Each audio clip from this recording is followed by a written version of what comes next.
katika udongo uliompa Mungu tabu kuupata wakati wa uumbaji wake ni udongo wa mkunduni. Yaani udongo wa mkunduni Mungu ndo limpa tabu sana kuupata. Akakaa kajiulize ni utoe wapi? Kila akimgeuka mwanadamu akiangalia hapa huku mkunduni niweke udongo gani? Anakosa majibu. Kila akimgeuza binadamu akiangalia mkunduni anasema niweke udongo gani? Anakosa majibu.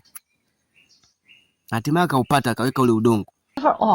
Sasa yani kuna viumbe hivi wanauchezea ule udongo, yani wanauchezea ule udongo. Yani laiti kama angejua ule udongo Mungu alitoa wapi, asingeuchezea. Yani asingeuchezea kabisa. Yani yeye Mungu mpaka leo hii hajui ule udongo aliutoa wapi. Mpaka leo hii hajui kabisa ule udongo aliutolea wapi. Yani unakuta janaume zima na midevu yake linabongolewa. Ninauchezea tu ule udongo. Hivi unajua huo udongo Mungu alipata tabu gani? Yani Mungu alipata tabu gani kuupata huo udongo? Alafu wewe unaotoa tu. Alafu mwanaume mzima kabisa ambaye umeandikiwa kula kwa jasho.